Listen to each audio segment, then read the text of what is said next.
یکی مهربونیمو اشتباه گرفت، خندیدم. یکی صداقتمو نادیده گرفت، لال شدم. یکی غرورمو به بازی گرفت، نگاش کردم. از اونجا به بعد فهمیدم دنیا جاییه که اگه مثل بقیه نباشی له میشی. خواستم مثل بقیه باشم، گفتن تو خوب باش. من خوب بودم که این کارو رو من کردن. آره، تو زندگی یه جایی هست که بعد کلی دویدن یهو وامیسی، سرتو میندازی پایین، میگی دیگه زورم نمیرسه. الان من دقیقاً همونجام.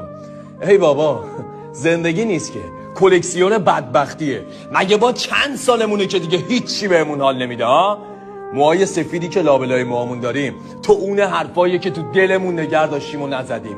در این دنیا که انسان را بقا نیست، دل آدم دمی از غم رها نیست. نمیارزد ببندیم دل به دنیا، که این دنیای فانی جای ما نیست.